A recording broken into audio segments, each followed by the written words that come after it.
오늘 창세기 강의 48번째 시간이 되겠습니다. 우리 지난 시간에 한 얘기를 오늘은 잠깐만 좀 정리를 해보면 15장에서 하나님의 언약을 이야기하죠. 물론 하나님이 아브라함을 여러 번 만나셨지만 언약을 얘기하신 건 15장이 처음이에요. 그날에 여호와께서 아브라함과 더불어 언약을 세워 이르시되라고 했는데 굉장히 특이한 언약식을 했다 그랬죠. 지금 보기엔 특이하지만 그때 당시에는 굉장히 평범한, 지금은 특이하고 그때 당시엔 평범했던 짐승을 반으로 갈라서 양옆에 놓고, 원래는 그 사이에 그 언약의 당사자가 원래는 같이 지나가야 되는데 하나님만 지나가시죠. 왜냐하면 언약을 세웠다라는 그 말은 언약을 잘랐다, 카라트, 잘랐다. 언약을 자른다는 얘기는 이렇게 짐승을 갈라놓고 그 사이를 같이 지나가면서 우리 둘 중에 언약을 어긴 자는 이 짐승처럼 된다라는 것이 이제 언약을 가르는 건데, 인간에게 부담을 지어주지 않기 위해서 하나님만 지나가십니다. 왜냐하면 하나님은 언약을 어기실 리가 없잖아요. 근데 인간은 반드시 언약을 어길 거거든요. 반드시 언약을 어기는데 같이 지나가 버리면 어떡합니까? 우리 인간들은 큰일 나는 거예요. 그래서 하나님만 지나가십니다. 자, 이제 17장에서 다시 이제 언약이 나오는데, 17장의 언약은 아브라함이 이제 99세 때 여호와께서 나타나셔서 다시 한번 이제 언약을, 내가 내 언약을 나와 너 사이에 둔다라고 해서, 이제 오늘은 그 17장의 언약 이야기를 좀 해보겠습니다. 자, 이 17장의 언약을 맺으시면서 인간에게 요구하신 게 있어요. 그 뭘 요구하셨느냐? 너는 내 언약을 지키고 너의 후손도 대대로 지켜라. 지켜라라고 말씀하시면서 뭐라고 얘기하셨냐면, 너희 중 남자는 다 할례를 받아라 라고 얘기하죠. 자, 지켜라 얘기하면서 할례를 받아라. 이건 무슨 얘기냐면, 이 언약을 지키겠다는 표로서, 하나님 내가 언약을 지키겠습니다.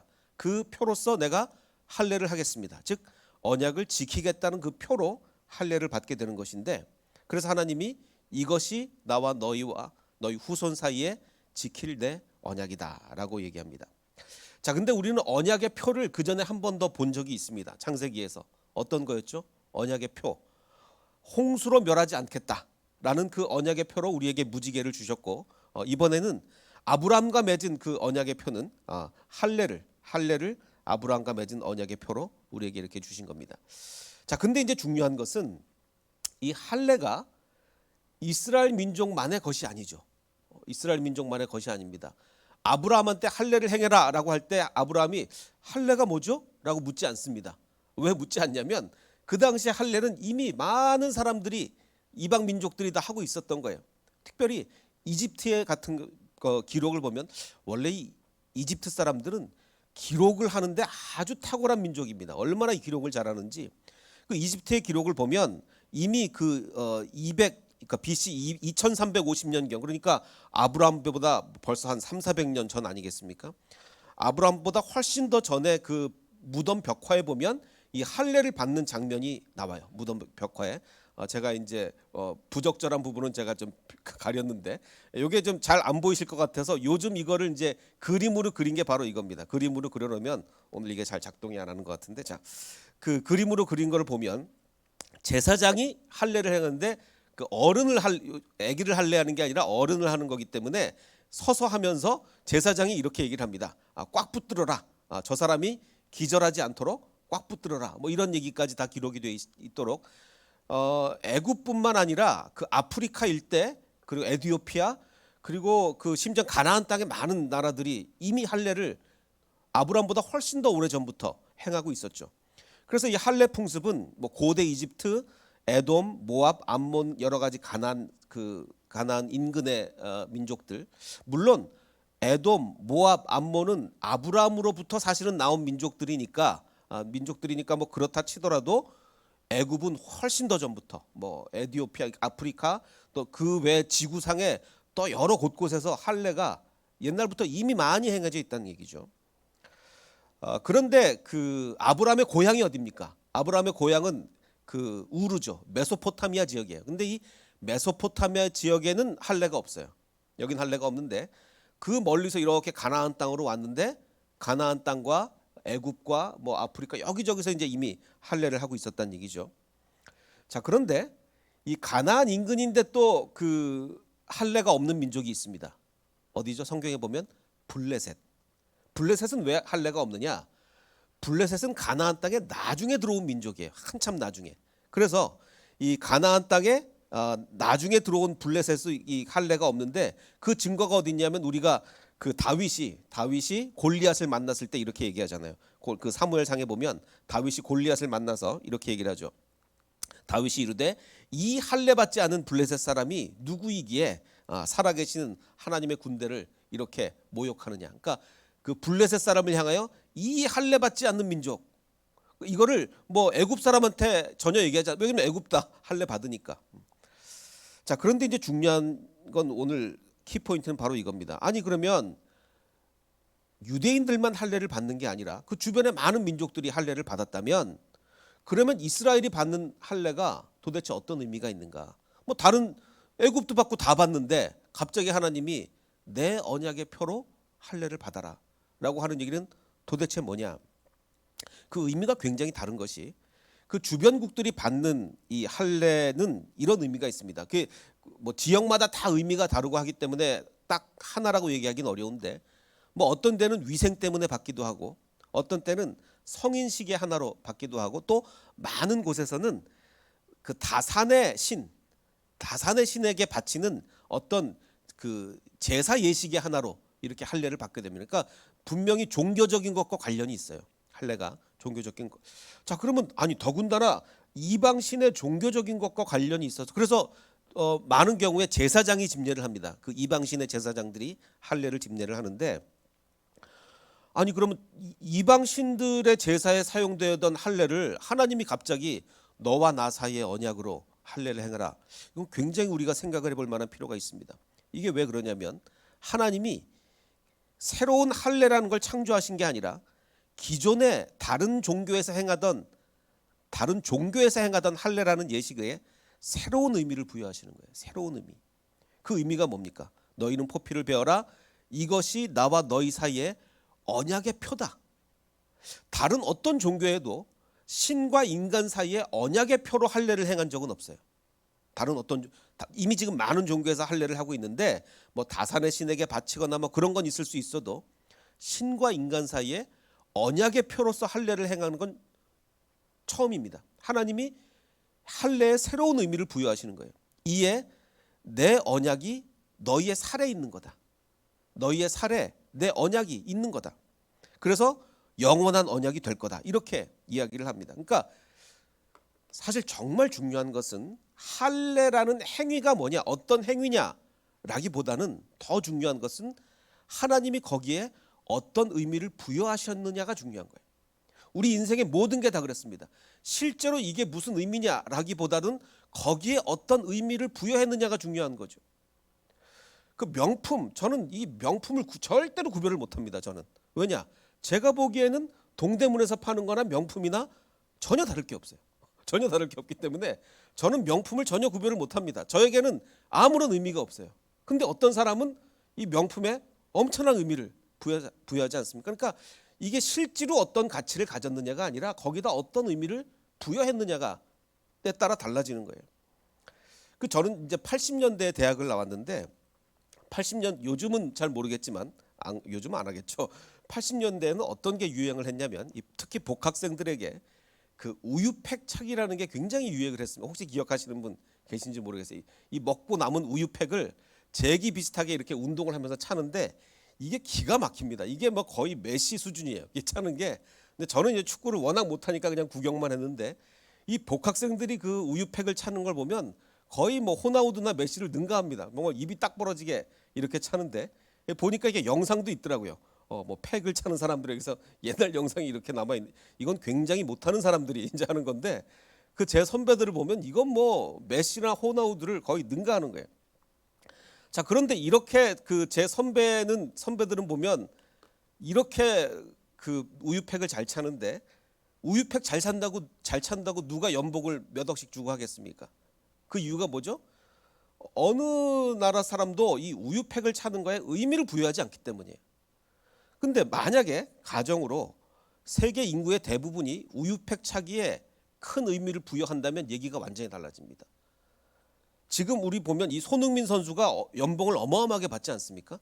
근데 우유팩을 멋지게 차는 것과 축구공을 멋지게 차는 것, 절대적인 가치에 있어서 차이가 있나요? 무슨 차이가 있어요? 그 공을 멋지게 차는 거하고 우유팩을 멋지게 차는 거하고 절대적인 가치에 있어서 무슨 차이가 있냐고요? 아무 차이가 없어요. 그냥 인간이 의미를 부여한 거예요. 우유팩 차기는 그냥 그 군대 갔다 온 복학생들이 학교 복도에서 차는 거고, 이 축구공을 차는 거는 뭐 몇백억 몇천억의 연봉을 받는다. 근데 만약에 인간들이, 전 세계 많은 인간들이 그 우유팩 차기의 의미를 부여한다면 지금 손흥민 선수는 축구공을 차는 게 아니라 뭘 차겠습니까? 우유팩을 차고 있겠죠. 지금 우유팩을 차고 있을 거예요. 이게 극명하게 드러나는 게 우리 그 크리켓이라는 그 운동 경기가 있죠. 우리나라 사람은 보는 사람 거의 없습니다. 근데 인도나 파키스탄 이런 데 가면 거의 뭐 여기에 목숨을 겁니다. 그래서 인도의 어떤 스타 선수는, 이 크리켓 선수는 1년에 1,000만 불을 번대요. 인도에서 이 크리켓 선수가 1,000만 불을, 우리나라 돈으로 120억이 넘잖아요. 그 가난한 나라 인도에서 여기에 목숨을 거는 거예요. 그러니까 이 의미를 부여하는 거죠. 근데 우리나라 사람은 이 크리켓에 의미를 부여하는 사람 거의 못 봤어요. 그러니까 이 절대적인 행위, 뭐 이걸 공을 치는 행위, 절대적인 행위가 중요한 게 아니라 어떤 의미를 부여하느냐가 굉장히 달라지는 겁니다. 그래서 이 할례도 이방 종교에서는 이거 다신의 신에게 바치고 막 그런 예식으로 하지만 하나님께서는 전혀 새로운 중요한 의미를 우리에게 부여하시는 거예요. 이거는 나와 너 사이의 언약이 네 살에 있는 거다. 언약의 표다라고 의미를 부여하는 겁니다. 그 여러분들은 이 국악으로 찬양하는 거를 어떻게 생각하시는지 모르겠어요. 그 요즘은 그런 분들이 많지 않으신데 그 한 20년, 20, 30년 전만 해도 많은 한국의 그 클래식 음악가들이 국악으로 찬양하는 것을 굉장히 반대했습니다. 물론 지금도 반대하시는 분들이 계신데 그 이유가 있어요. 이 국악의 악기, 그리고 국악의 음률, 멜로디와 리듬 이런 게 옛날에 굿할 때 사용하던 거다. 이방신을 섬기고 굿할 때 사용하던 악기를 어떻게 하나님을 찬양하는 데 쓰냐. 물론 그 말은 맞아요. 굿할 때 사용하던 악기, 굿할 때 사용하던 음률과 리듬 맞습니다. 자, 그런데 할례도 기독교 이전에 이방 종교에서 다산의 신에게 바치고 뭐 그러던 예식이에요. 그러던 예식인데 하나님이 할례라는 예식에 새로운 의미를 부여하신 거죠. 이전에 다산의 신에게 바치던 거 다 있고 이제부터는 이 할례가 너와 나 사이의 언약의 표다라고 얘기하는 거예요. 그러니 구슬, 장구나 무슨 모든 이 국악의 악기를 이전에는 미신을, 우상을 찬양하는 데 사용하였으나 이제부터는 하나님을 찬양하는 데 사용하겠다. 무슨 문제가 있겠습니까? 의미가 중요한 거예요. 의미가. 자, 이 할례를 이야기하면서 우리가 세례를, 즉 침례를 얘기하지 않을 수가 없는데, 이 할례와 침례, 할례와 세례의 연관성에 대해서는 교파마다 좀 해석이 다릅니다. 이 장로교나 다른 교단에서는 거의 그 세례가 그 할례의 연장이다. 할례가 신약으로 오면서 세례가 된 것이다라고 이제 장로교나 뭐 다른 교단에서는 이야기를 하고, 침례교는 좀 다르게 얘기합니다. 침례교는 이 둘을 분리해서 생각을 하는데, 저는 이제 장로교 신학도 공부를 했고 이제 침례교도 공부를 한 저의 입장에서는 이 침례교 신학이 또 굉장히 좋은 게 많습니다. 전 침례교 신학을 공부하면서 또 많은 깨달음을 얻었는데, 이 부분에 있어서는 할례의 연장 아닌가, 즉 신약으로 넘어오면서 세례로 바꾼 거라고 저는 생각을 드는데, 뭐 성경적 근거도 많이 있습니다. 골로새서에 보면 너희가 손으로 하지 아니한 할례, 새로운 할례를 받았는데 그게 뭐냐? 곧 그리스도의 할례다. 즉 새로운 할례를 말하면서 그 새로운 할례가 뭐냐 하면 그 다음에 얘기하기를 12절에 너희가 세례 곧 침례로 그리스도와 함께 장사됐다라고 얘기하면, 새로운 할례가 세례다, 침례다라고 지금 골로새서는 얘기하고 있는 거예요. 또 믿음으로 말미암아 함께 일으키심을 받았다라고 얘기하는 거죠. 그래서 분명히 골로새서는 이 할례와 세례 곧 침례를 연관지어서 이야기하고 있습니다.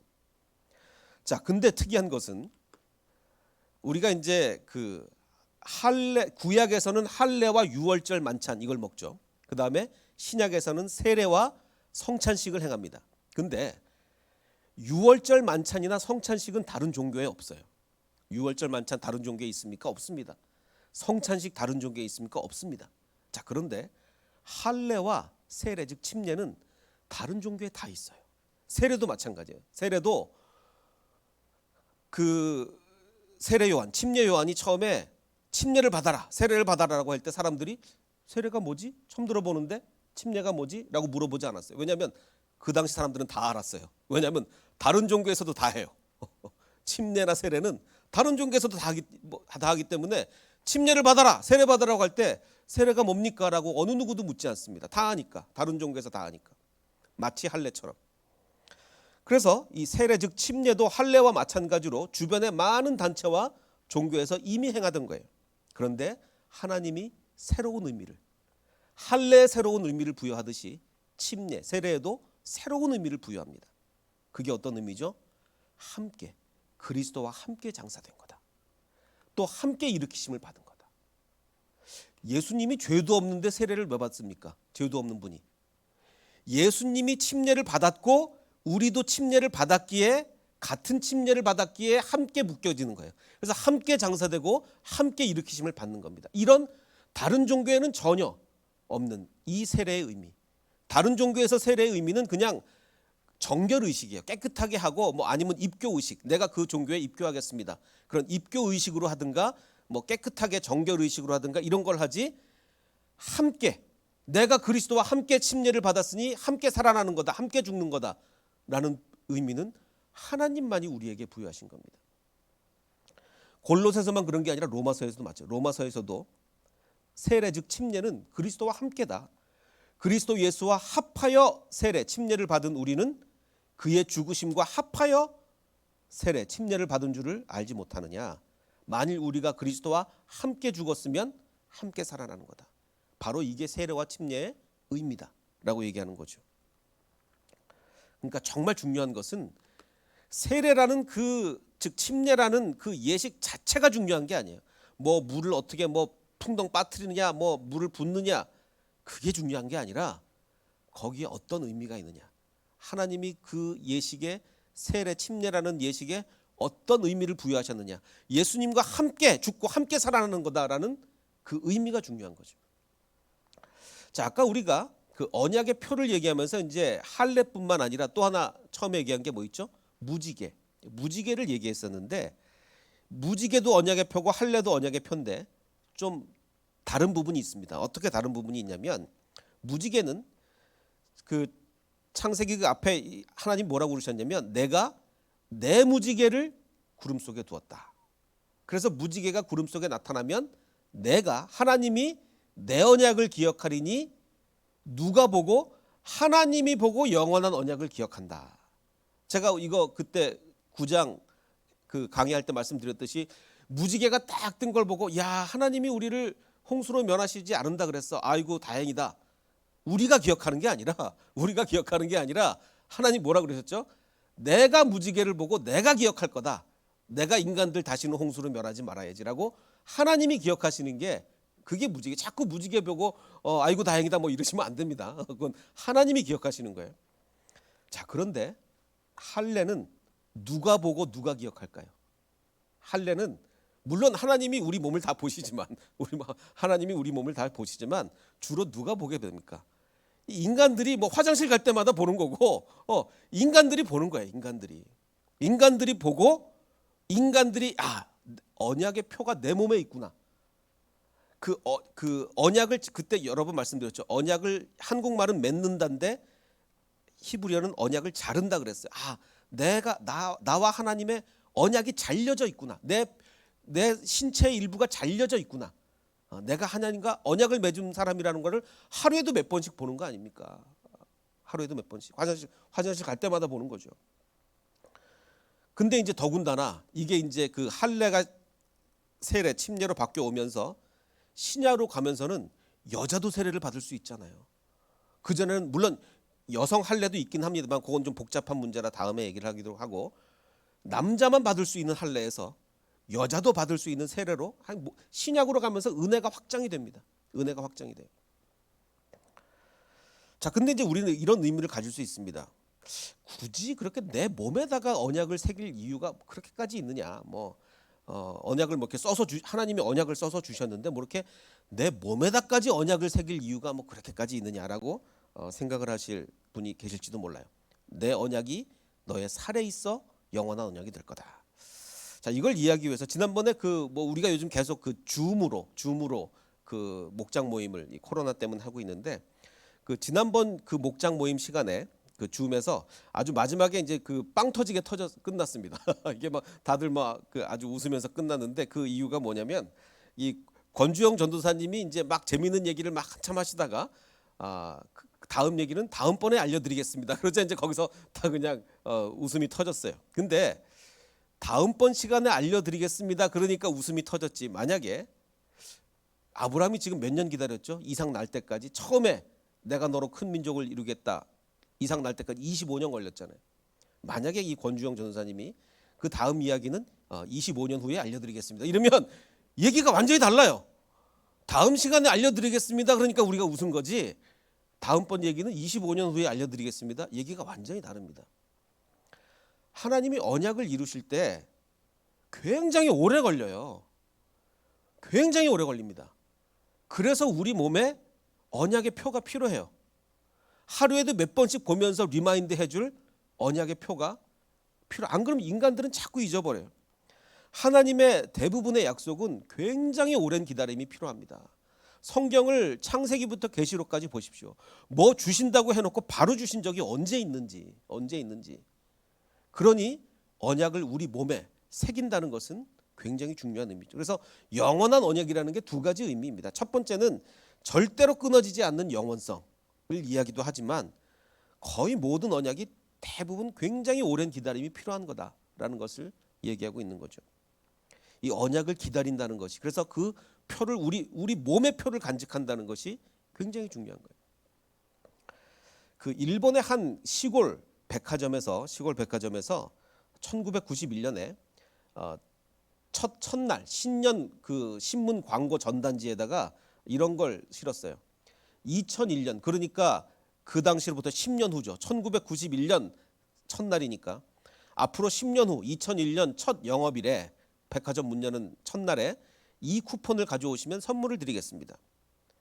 자, 그래서 10년이 바로 이제 신문에, 지금 이게 그 신문이에요. 신문에 영어로 하면 모월스인데 이게 일본 발음으로 모와즈 백화점 이렇게 된 것 같아요.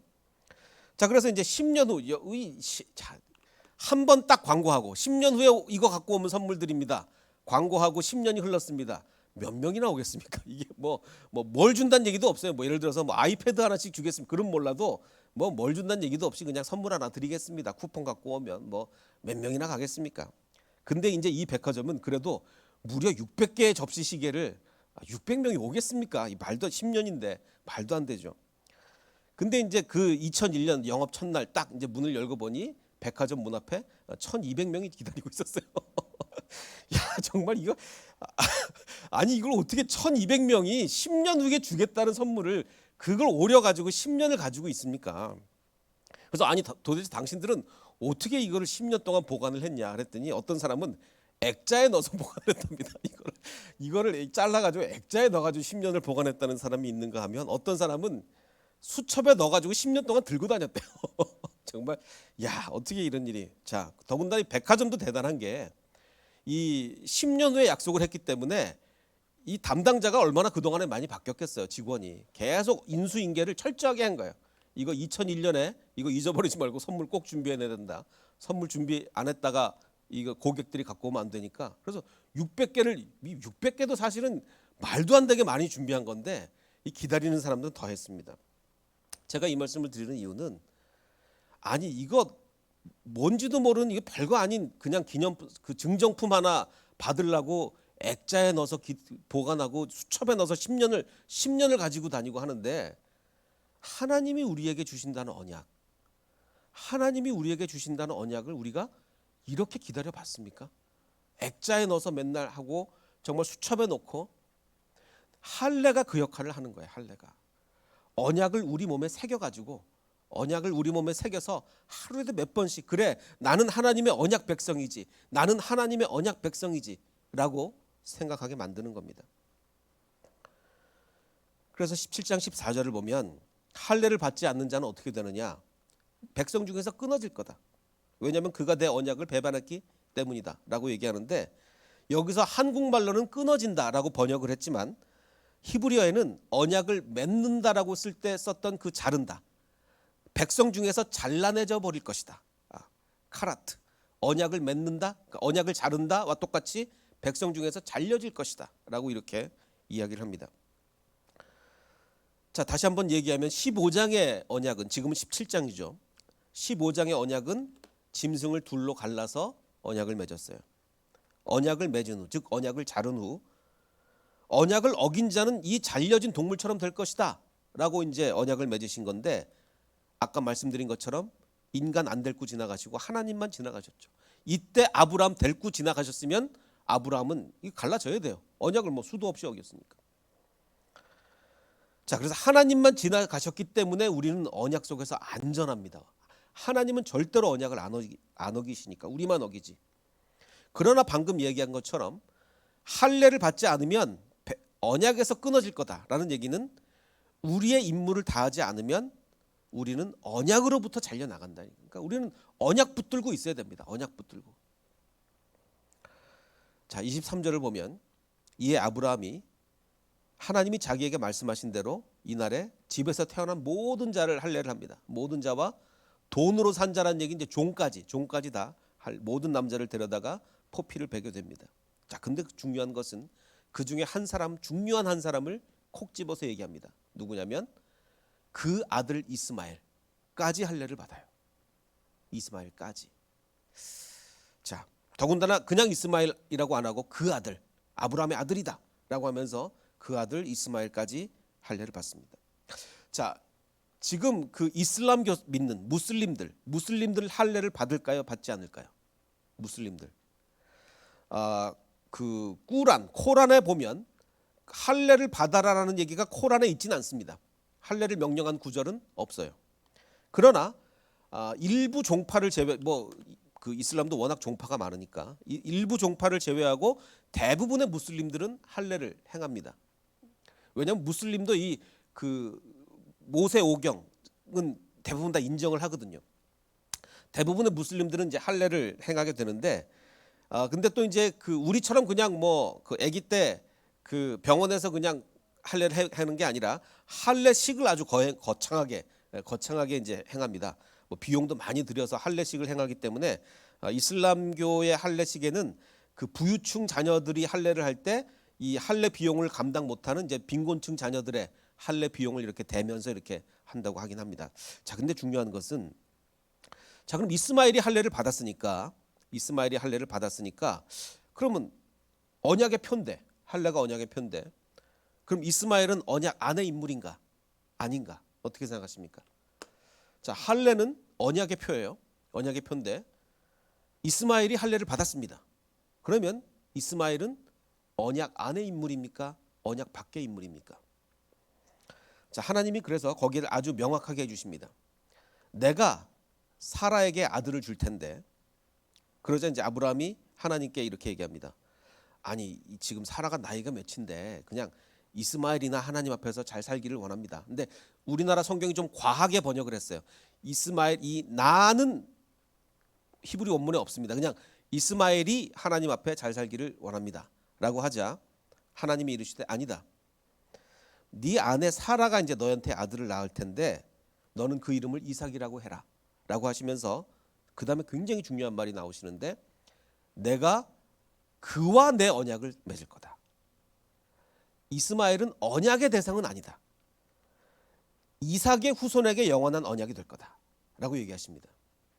자, 언약의 표를 받긴 했지만 언약 안에 있는 인물은 아니었어요. 이스마엘은 언약 밖에 있는 인물이었습니다.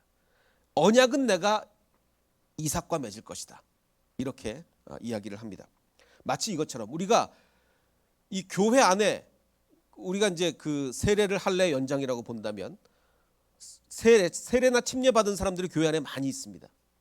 그렇다고 해서 세례나 침례를 받은 모든 사람들이 다 구원을 받습니까? 그런 건 아니죠. 똑같은 거예요. 세례나 침례를 받는다고 모두 구원을 받는 게 아닌 것처럼 할례를 받는다고 해서 모두 다 언약의 백성이 되는 건 아닙니다. 하나님은 언약을 누구와 맺었어요? 이삭과 맺었습니다. 자, 오늘 말씀을 정리해 보겠습니다. 오늘 말씀은 하나님은 언약 백성은 아니었지만 이스마엘에게도 많은 축복을 주셨습니다. 내가 너에게 큰 민족, 이삭에게만 하신 게 아니라 이스마엘에게도 내가 너에게 큰 민족을 이루게 하겠다. 많은 복을 주겠다라고 축복을 하셨고 할례까지 받게 하셨어요. 그런데 언약은 이삭과 맺습니다. 자, 오늘 말씀을 두 가지 핵심을 말씀드리면, 나는 주님의 언약 백성인가? 나는 교회만 나오는가? 아니면 나는 주님의 언약 백성인가? 나는 할례만 아니면 침례만 세례만 받았는가? 아니면 진짜 나는 주님의 언약 백성인가? 우리 이걸 깊이 생각을 해봐야 됩니다. 그리고 또 하나, 오늘 말씀에 서두에서 말씀드린 나는 무엇에 의미를 부여하는가? 중요한 것은 의미 부여라고 했습니다. 어떤 행위냐가 중요한 게 아니라 어떤 의미를 부여하느냐가 중요합니다. 나는 내 삶에 어디에 가치를 두느냐? 정말 뭐 명품 쫓아다니고, 뭐 우리 며칠 전에 뭐 저 신세계 문 열었다면서요. 맨날 뭐 오로지 내 머릿속에 저 명품 줄 한참 서야 된다 그러던데, 어떻게 명품을 살까 그거 생각하고 있느냐? 아니면 나는 내 삶의 의미와 가치를 내 가치를 어디다 두냐? 아까 우리 불렀던 찬양의 가사를 보면 이런 얘기가 나옵니다.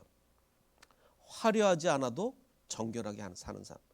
내 인생의 목표를 화려한 데 두느냐? 정말 뭐 의리의리한 데 살고, 정말 비싼 가방 들고 다니고, 뭐 비싼 옷 입고, 뭐 정말 좋은 데서 밥을 먹고, 이런 화려한 것에 내가 의미 부여를 하고 가치를 두느냐? 아니면 정결하게 사는 삶의 가치를 두느냐?